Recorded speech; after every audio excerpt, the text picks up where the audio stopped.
Okay students, तो देखिए हमने लास्ट लेक्चर में देखा था कि रेस्पिरेशन में ATP is the energy currency of the cell, और वो क्यों, ये भी हमने देखा। अब हम देख रहे हैं कि रेस्पिरेशन में जो हमने प्रोसेस पढ़ी थी कि कोई भी न्यूट्रिएंट रहता है वो सेल के अंदर जाता है, फिर उससे कार्बन डाइऑक्साइड, वाटर और एनर्जी रिलीज होती है। तो ये तो हमने देखा, बट ये कैसा होता है अभी इस लेक्चर में हम ये देखेंगे। तो स्टूडेंट्स, कोई भी चीज अगर बनती है तो वो बिगड़ती भी है। Means everything which can be made up can be destroyed completely। जैसे अगर हम पार्टिकल से प्लास्टिक बनाते हैं तो हम वापस इस पार्टिकल्स को, मतलब प्लास्टिक को पार्टिकल्स में कन्वर्ट कर सकते हैं। उसी पैटर्न में न्यूट्रिएंट्स जो हमारे बॉडी में आते हैं वो पहले कैसे होते हैं, कॉम्प्लेक्स फॉर्म, मतलब ऐसे बहुत लॉन्ग चेन रहेंगी या फिर बहुत ही ज्यादा बड़े मॉलिक्यूल्स रहेंगे। लेकिन ये न्यूट्रिएंट्स डाइजेशन के दौरान क्या होता है, इनका ब्रेकडाउन होता है, जैसे हम देख चुके हैं इसके पहले। So during digestion what happens, these nutrients are completely broken down into very simpler form which can be absorbed by the cell। तो सेल में क्या होता है, ये एब्जॉर्ब हो जाते हैं या फिर हम बोलते हैं एसिमिलेट हो जाते हैं। अब ये न्यूट्रिएंट्स का आगे भविष्य क्या है, फेट क्या है, इनका क्या होने वाला है।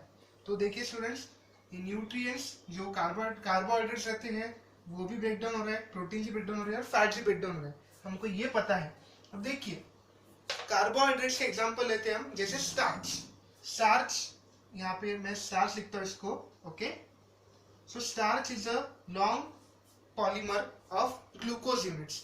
ये जो भी है ये ग्लूकोज है, बहुत सारे ग्लूकोज साथ में आ जाएंगे, कनेक्ट हो जाएंगे और वो उनके बीच में बॉन्ड्स बनेंगे, तो क्या बन जाएगा, स्टार्च।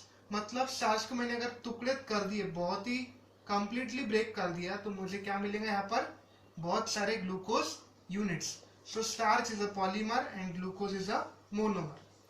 इससे छोटा हो सकता है कि ग्लूकोज के, और छोटा हो सकता है स्टार्च नहीं। अब ये जो भी होगा अभी सेलुलर लेवल पे होगा। देखिए उसी पैटर्न में प्रोटीन्स बहुत सारे अमीनो एसिड से मिला के बनते हैं, तो टूटने का क्या बनेगा, amino acids. In the same manner fatty acids are made up of, और we can say fatty acids come together, और we can say they contribute in building fats in our body. तो जो भी हम ऑयली फूड खाते हैं वो किससे बना है, फैटी एसिड से। मतलब वो टूटने का क्या बनेगा, फैटी एसिड्स। उसी पैटर्न में स्टूडेंट्स जब ये एकदम फाइनेस्ट फॉर्म में आ जाएंगे, सिंपलेस्ट फॉर्म, तब ये सेल के अंदर चले जाएंगे। अब आगे क्या होता है, सेल के अंदर बहुत सारी बायोकेमिकल रिएक्शंस होती है। मतलब क्या होता है, bio means living and chemicals means involvement of some compounds और chemicals. In these reactions what happens, glucose is converted into pyruvic acid. अब आप बोलेंगे पायरुविक एसिड क्या है, ये सर नया ही दिख रहा। तो देखो ग्लूकोज एक 6 कार्बन कंपाउंड है, मैं यहाँ पर इसके बारे में थोड़ा सा आपको डिस्क्रिप्शन देता हूँ। Glucose is a 6 carbon compound, ऐसा फॉर्मूला आता है C6H12O6। इसको हम क्या बोलते हैं, ग्लूकोज। मतलब 6 कार्बन से ये बना है। तो टूटने के बाद क्या होता है, इसके 2 टुकड़े होते हैं by the help of glycolysis. यहाँ लिखता हूं मैं,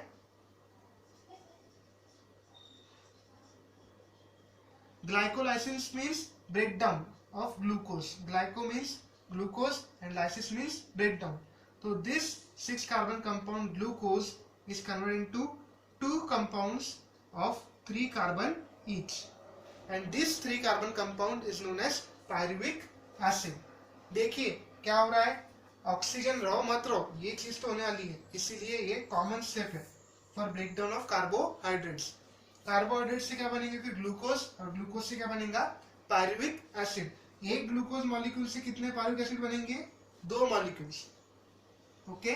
तो यहाँ पर अगर आपको पायरुविक एसिड का स्ट्रक्चर ध्यान में लेना है तो मैं आपको बताता हूँ क्या आएगा। तो okay, I am writing here. देखिए 3 कार्बन लिखना है हमको, ओके। पहले वाले पे देखिए याद रखिए, आखिरी वाले पे आप COH लगा दीजिए, एसिडिक ग्रुप। सेंटर वाले पे आप O लगा दीजिए, okay, it is a ketone group. And here it will be 1 2 3, तो CH3CO is the formula for pyruvic acid. ये 3 कार्बन है, 1 2 3, तो ऐसे कितने बनेंगे, 2 मॉलिक्यूल्स बनेंगे, किससे, एक ग्लूकोज से, okay students. So 1 glucose molecule on splitting by glycolysis gets converted into 2 molecules of 3 carbon compound also known as pyruvic acid। अब ये pyruvic acid 2 कार्बन कंपाउंड में कन्वर्ट हो जाएगा। किसमें कन्वर्ट हो रहा है ये, 2 कार्बन कंपाउंड, ठीक है, ऑल्सो नोन एज एसिटिल कोए। अब ये सब कहाँ हो रहा है, inside the cell in its cytoplasm and that too in its organelle also known as mitochondria. तो माइटोकॉन्ड्रिया में सारी चीजें हो रही है। यहाँ से ये जो हम आगे यहाँ में लिखा ना इनसाइड द सेल, ये सब कहाँ हो रहा है, इन दी माइटोकॉन्ड्रिया। तो ये पायरुविक एसिड ऐसे इस तरीके से बनता है। और एसिटिल कोए नाम का एक कंपाउंड बनता है जिसमें एक एसिटिल ग्रुप होता है, इसीलिए उसको क्या बोल रहे हैं हम, एसिटिल कोए। ओके, और ये coenzyme A, this CoA stands for coenzyme A. Enzymes are catalyst. Okay, ये कंपाउंड बना है नया, ये 2 कार्बन कंपाउंड है। तो जब ये होता है पायरुविक एसिड से एसिटिल कोए, तब एक कार्बन डाइऑक्साइड फॉर्म में वहां से मॉलिक्यूल निकल जाता है। ओके, एंड इस तरीके से अगर हम लास्ट में जाते हैं तो कोई भी रहो, चाहे प्रोटीन, फैट्स या फिर कार्बोहाइड्रेट्स, सबका लास्ट प्रोडक्ट क्या मिल रहा है हमको, एसिटिल कोए। और एकदम एंड में क्या मिल रहा है, carbon dioxide, water and energy. Okay, so this is the fate of nutrients in respiration at cellular level, तो also known as cellular respiration. अब सेलुलर रेस्पिरेशन स्टूडेंट्स 2 टाइप का होता है, एक होता है एरोबिक और एक आता है एनरोबिक। उसके पहले मैं आपको कुछ बताता हूँ। यहाँ पर ये हमने पायरुविक एसिड का स्ट्रक्चर ड्रॉ किया है। ऐसे एक और आता है लैक्टिक एसिड, आपने बहुत बार नाम सुना होगा lactic acid. Lactic acid is nothing but, देखिए यहाँ पर जगह नहीं है, मैं कहीं और लिख देता हूँ और ये स्ट्रक्चर में वापस ऊपर निकालता हूँ।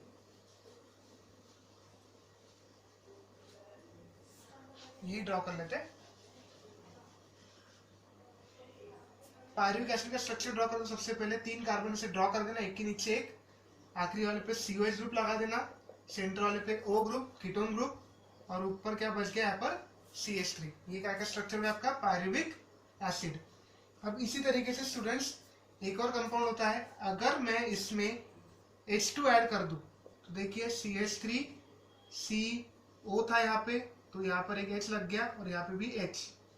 ओके, एंड यहाँ पर COOH। This is nothing but the lactic acid. क्या बोलते हैं हम इसको, लैक्टिक एसिड। बहुत बार अगर ज्यादा एक्सर्शन होता है तो मसल्स में उनको क्रैम्प्स आते हैं, मतलब अचानक से एक चमक निकलती है, फिर पेन होता है। It is nothing but the formation of lactic acid. और पायरुविक एसिड ये कॉमनली बनता है, ये इन प्रेजेंस ऑफ ऑक्सीजन भी हो सकता है, इन एब्सेंस ऑफ ऑक्सीजन भी हो सकता है, but formation of lactic acid always occurs in absence of oxygen. तो अब हम अगला लेक्चर में देखेंगे टाइप्स ऑफ रेस्पिरेशन में ये डिटेल में। तब तक आप स्ट्रक्चर्स नोट डाउन कर लीजिए, ये वाला और ये वाला। ये कौन सा है फिर पायरुविक एसिड, और ये कौन सा है लैक्टिक एसिड। तो यहाँ प्लीज आप ध्यान रखिए, चीजें बहुत ही इंपॉर्टेंट है। और फाइनल प्रोडक्ट क्या मिला है, CO2 H2 एंड एनर्जी।